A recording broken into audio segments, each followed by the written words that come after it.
Hey,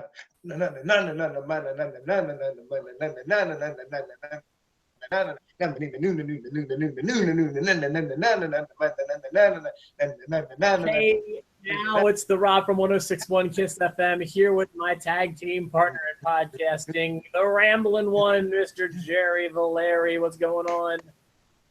Intro, right? That worked. Yeah, well, we're doing it from we're like Raw and SmackDown. We're from remote locations this time. Yeah, but we're taping it to live, so we'll see how it works. Yeah, it's a little weird. We had some scheduling conflicts today, so we decided we had to do post-to-post from home today, which is cool. We've never done it like this before. I'm assuming you're going to find out in this podcast why we usually run the audio through a telephone and through the radio board. Yeah, I bet I sound a little poopy, and I bet there's going to be a lot of delay. Well, I think we'll both probably sound a little poopier. Because I feel like our podcast, even if you listen to Steve Austin do an interview on his podcast through the internet, it sounds busted. It doesn't sound good. Yeah, I mean, when we're both in on-air studios. We have engineers, and there's compression, and it just even though I'm on the phone, it still sounds better than it ever will through my cell phone. Yeah, and you don't have to worry about the internet buffering, and you don't have to, it's just if somebody drops out, just the audio will still be there on our end. So, that's why I do it that way. I figure when I listen back to this one, it's probably going to be a little sketchy, but we apologize. We figure it's probably better than nothing this week. What do you have going on there? You playing video games? No, I just got a text from Steve. He says we sound really clear. So thanks for watching, Steve. Steve's already there with us. Merry Christmas, Steve. Merry Christmas. I saw that sucker put up his Christmas trees already. That's amazing. By the way, if this is a tag team that you guys have of loving Christmas, I want to form a stable with you guys because I am on board with Christmas stuff. Yeah, I'm in. The only reason behind me there's fall stuff on the mantle is because my wife sucks and won't let me put Christmas up until Thanksgiving. Hi, Kelly. She's in her office. She comes out, I'll be in trouble. It says Merry Christmas to you too, Jerry. Would that not be a great stable year-round, just a love of Christmas? Right there, manager. Just say, we could be managed by Mick Foley. There's a lot we could do here. I think we're onto something. I think that'd be great. And Steve has Christmas trees, plural. That's the dream. Steve does Christmas right too. I'm admiring of both you guys in your Christmas spirit. So it was another SmackDown from overseas. Well, I guess to say another show this week from overseas. I can't wait for them to get back because I don't like these tape delay shows. They really lose something for me. I feel like SmackDown's show, I would say equal to or slightly better than Raw. What do you? Slightly better. Okay, yeah, but just slightly, not crazy better, just slightly better, right? I find it interesting because if you look at the main eventers in the ring and because both of them had almost identical opening spots. I like the wrestlers, the superstars on Raw more than down as a whole. Like AJ Styles, Dean Ambrose, and James Ellsworth, I'm in. But the Wyatts are starting to bore me. Randy Orton bores me, and Baron Corbin shouldn't be there.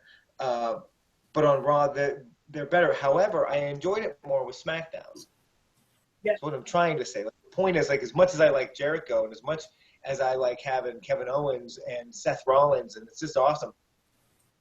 And with James Ellsworth was great again. I think I can sum this up for you. I think the way it works is we like the talent on Raw better, but we like the writing on SmackDown better. We like the shorter time of the show better on SmackDown. It's only 2 hours as opposed to 3. Is that what you're trying to say? I think you're right. I do enjoy the writing on SmackDown more. Some of the booking I don't agree with, and I'm sure we'll get to it. Like Shane McMahon now event, okay. Yeah. Well, that's probably not the writer's fault. I bet you that came from above them. But I want to take what you said for a second and run with it because sorry, I got my dogs here being buttholes. That's funny because my dog his ears are starting to go, so we might have a full-blown dog war in a minute. So anyway, they heard my dogs probably. Toby heard Roxy and Layla. Well, anyway, I want to tell you about a conversation I had with my buddy John yesterday, who didn't watch Raw this week. And I kind of took what you did on the last episode of Post to Post and kind of ran with it a little bit. So, let me sum up the problem with Raw here really quickly. Raw's thing was it had this one, if you want to call it a storyline, even though it's not really a storyline with SmackDown, but you had hour one start with what I'll call the singles guys and their SmackDown match. And they all get in the ring and they all cut a promo together. But here's the thing. They don't all get along. And then this promo leads to a match and craziness ensues. Hour one. Hour two, you've got all the guys in the tag team's Survivor Series match.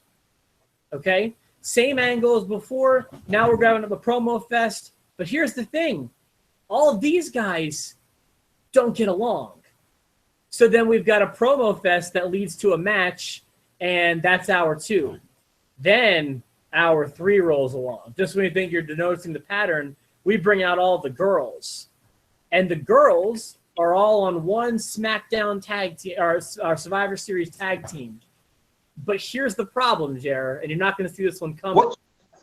What's the problem? I can't figure it out. They don't all get along. So I wonder if it's going to end up in a match. We need to have a promo followed up by a match to sort this one out. That's the problem. And then here is the fourth problem. SmackDown starts this way. We've got all the singles competitors that are going to be defending SmackDown at Survivor Series against the Raw team. All the solo guys. They come out, they cut a promo, but there's one little problem with the SmackDown team. They don't all get along. Oh my gosh.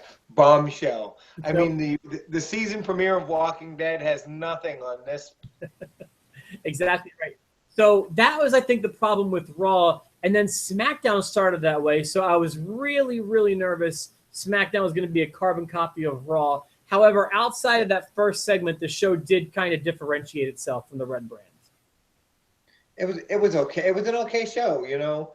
The Becky Lynch match ended the way I figured it would in Scotland, of all places. Like having her and Alexa Bliss fight for the title in Scotland. Like, isn't she from Scotland? Like, that was going to happen. Yeah, and I actually want to say that I actually liked the match. I did too. I like that it got the main event billing. I'm fine with girls being in the main event. However, I wish it would have gone last. After all my complaints last month or last few weeks with the Hell in a Cell stuff, I thought here you had a really well-developed feud with the female wrestlers that has really been stewing for more than a month with little things happening throughout the weeks to keep us interested. You dub it as the main event, and then you do it at the halfway mark. Right, and you're having it in Scotland where Becky Lynch is going to be more over than anybody else on the roster. Yeah, why not put it last? This is a great opportunity to. Legit. This was the real main event. Yeah, we better put it in the middle. Yeah, you know, I just don't follow that logic. So that was that. I can go to my notes from here unless you have anything you want to mention at the top of the show here. No, go for it. There were a few good lines, of course, all of them about James Ellsworth. One of them happened very early on. This one from JBL. How did that pig get through customs? I heard that. I love that. Yeah, I like that too. After that, you know, I didn't know if you were planning on talking about this, but I was very impressed with Breezango. What did you think about them, or did you not have thoughts about them? I think that they're an underrated tag team. I think they're seen as a bunch of junk because the two apart, they weren't really connecting. But now they're together, people are like, oh, Breezango, we're just gonna. But they've been funny when they've been given the angles. Yeah. Both know how to wrestle. I mean, there's no arguing that. So yeah, I was glad to see it.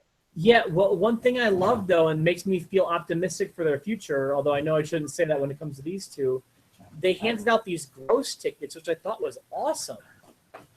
Yeah. Did you catch that? I did catch that. Yeah. I also caught. Okay. Well, No, go ahead. Okay, yeah, I was sorry. We had this internet delay that can get annoying sometimes. I just thought that was a great move, kind of innovative. I mean, I've seen paper bags before. I've seen them hand stuff out to the audience before, but I was very impressed with gross tickets for just people who look gross in the audience. I like that idea. I thought it was great. Oh, Rick, I just kept thinking, how ravishing Rick Rude of them. Like, that's so good. Yeah, so I was proud of that, and I'd like to see that go places personally. I'd like to see that evolve into something because it's good. And are you also enjoying the fact that it is apparent that the Vaudevillains are at the bottom of the tag team barrel on that show?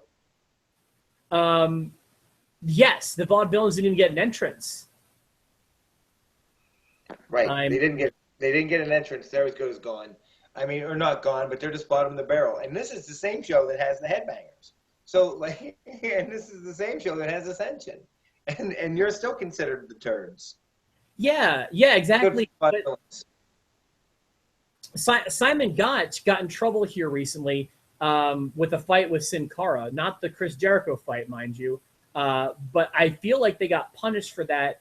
And that was a really bad time for them to do something out of line because they were already teetering on the brink of jobberdom at the time anyway. And then you've got Sin Cara, who's now being sent into anger management classes? I heard that they're sending Sin Cara to anger management classes. I think that that's really funny.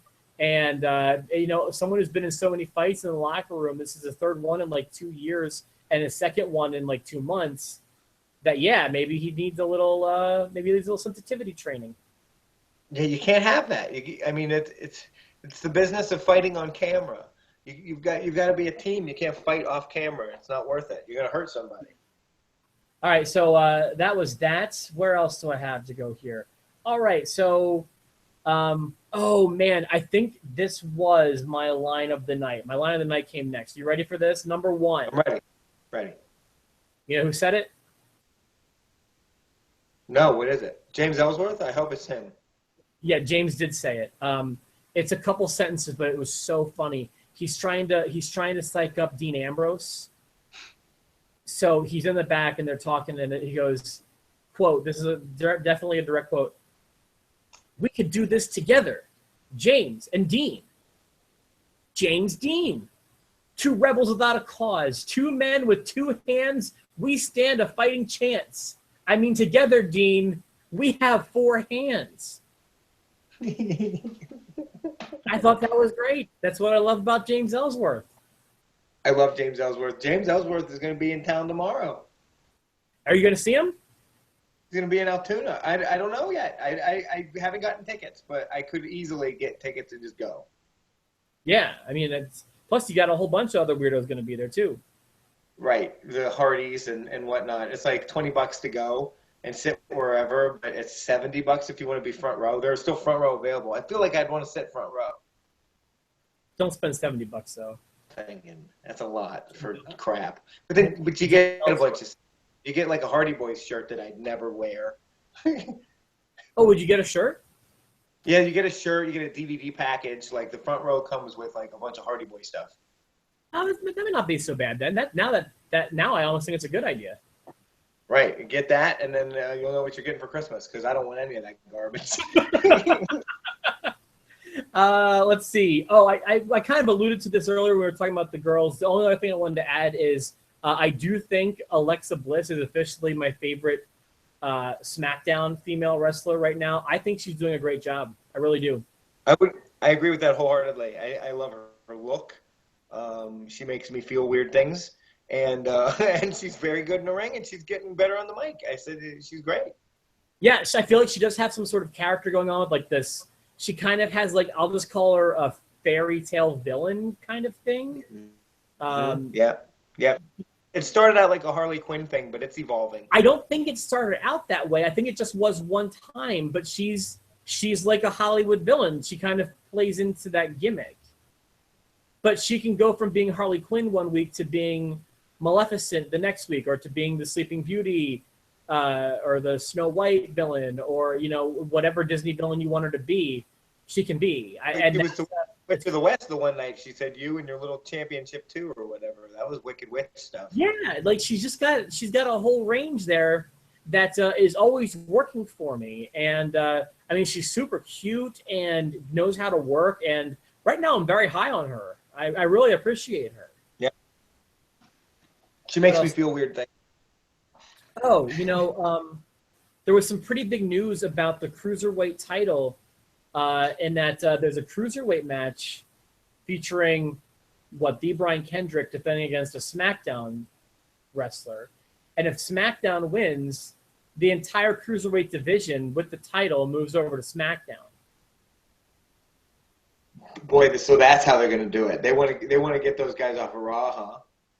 Well, I was saying since the very beginning, since the draft, that SmackDown should have the cruiserweight title and I think I said the IC US title stuff, and Raw should have the tag title, the women's title, and the world title. Right, but they're clearly not going to merge the tags and the women at this point. But I think moving the cruiserweights over to SmackDown is great, except maybe there's not going to be enough time to accommodate them. Yeah, I guess this is the thing. So, like, if we were doing it the way that I had pitched it, I think it's a good idea. Like, bring all the girls into one show and all the tag teams onto one show so that they can have an even richer division, and then move all the cruiserweight guys over to SmackDown. But if we're not doing that, I agree. We need more time to have at least one match a night on TV. And I don't know if SmackDown can accommodate. It's the one advantage to Raw being 3 hours. And having the cruiserweights is they usually do 2 to 3 cruiserweight matches, usually just 2, and then a couple different promos and features, and it takes about 40 minutes. So they take about 40 minutes of that 3 hours and give it to the cruiserweights, a little less draggy. Yeah, I agree. And yeah, I like when they do have 2 segments sometimes, and I feel like they're going to be able to be cultivated more. But yeah, I do feel like they could make this work. So there's that. What else do I have here? Oh yeah, this is a observation I made. I couldn't put my finger on it before, but I think I've got it now. Regarding Apollo Crews, who did another job last night or Tuesday night. He did a job to a jobber. Yeah, right, exactly. Half of his problem, besides his win-loss record, is that this guy is in need of a full makeover. And here's what I mean by this. When his music came out, I just heard my dog Layla fart. She's here next to me. She definitely just passed gas. I don't think it was audible, but this is the culprit here. I can smell it. I smell it, Layla. You stinky. Oh, I love Layla. Layla and I are best buds. No, I love Layla too. Even when I especially love her when she farts. But when his music hit, I was so detached from him. I thought a diva was making her way to the ring. I thought it was a girl's music. I just didn't know who it was. He's in trouble. He's in so much trouble. Big trouble. Big trouble. And he's a guy that when he came on, while I didn't know much about him, you were very high on him. You and a lot of people. I still am high on him. His potential's through the roof. It's just, this has been such a miscarriage. It's been bad. It's been so bad. He's not interesting. And it's this. Ready? It's not just that. It's not just that. I don't think. It's the smile. I want that smile to die. He makes. But there's more to it than that. Happiness. I hate happiness because of him. I wouldn't go that far, but the smile needs to go. I agree with you there. JBS. I want to kill kittens and puppies with a bucket of water when he's out. I want to make him so sad. Like I just want to show him videos of zoo animals getting shot. Like I just want to make him not smile. Keep your hands off my puppy. That's your puppy or my puppy. Actually, I do have a puppy on the other side of me here on the floor, but Lila's going on 6. He's almost 6. Where's Jerry Lawler when we need him? Puppies! I only have a few more notes heading into the main event. There was another great quote from JBL referencing James Ellsworth. He said that if Charles Darwin would have seen James Ellsworth, he wouldn't have had to go to the Galapagos.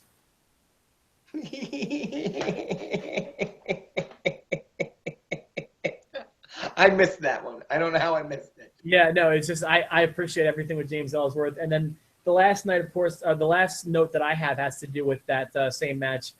Even though I saw the finish coming, I knew that going into this, I knew that James Ellsworth was one job was to stay outside of the ring and do the mannequin challenge. Don't get tagged in. So obviously the one thing he's going to do is get tagged in. I was positive about that, and then I assumed from there he was going to cost the team the match. I figured he could have won it for them. That would have worked too, but I assumed he was going to cost them the match. So I did see the finish coming.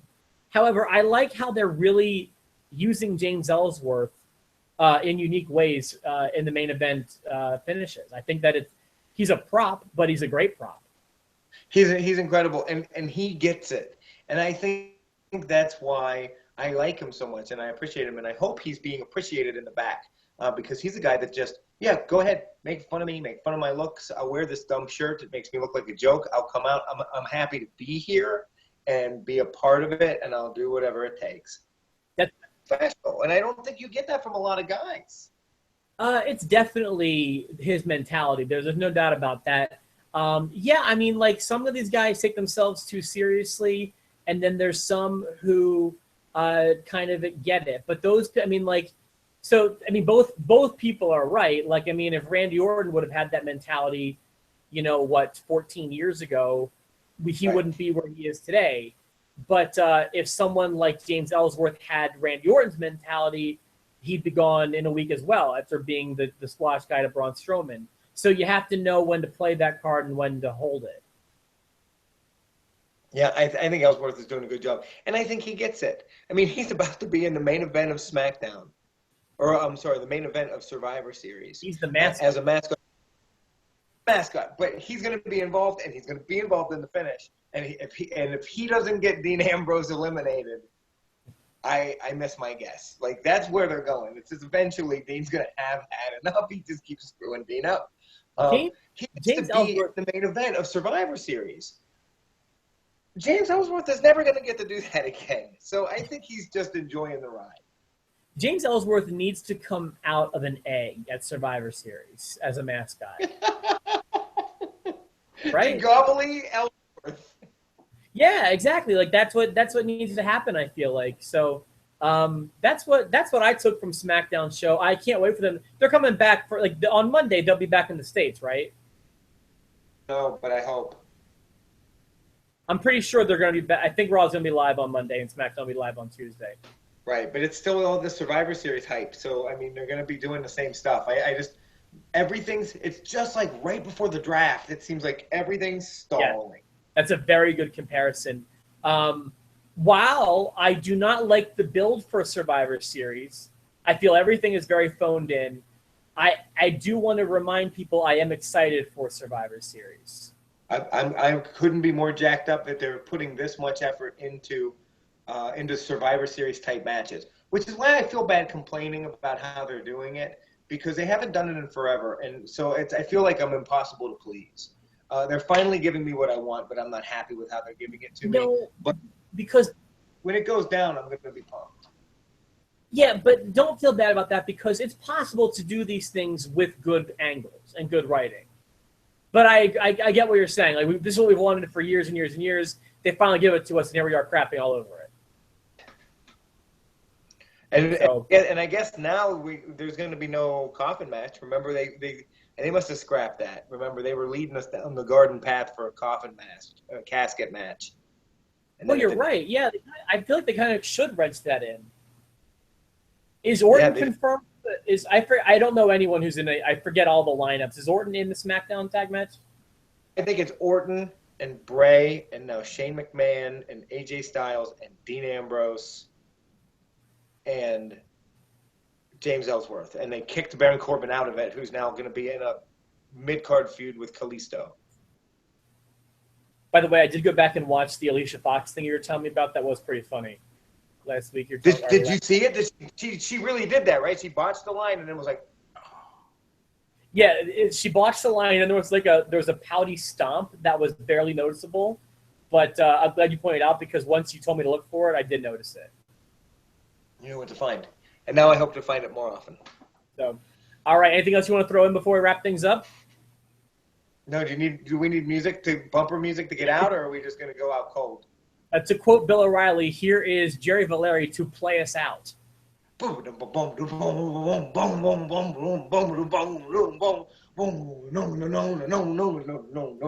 We'll do it live. F it. No.